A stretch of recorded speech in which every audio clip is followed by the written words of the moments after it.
Eu ficava meia hora assim.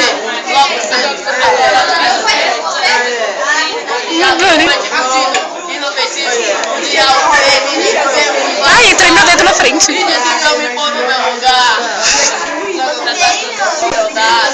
que não deveria estar?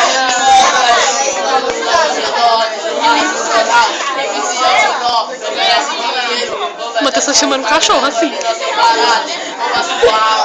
Depois te joga na merda sozinho.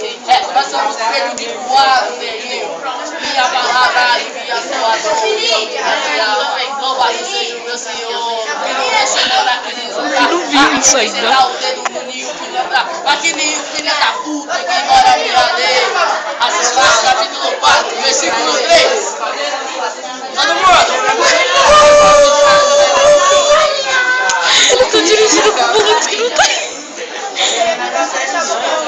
Acabou?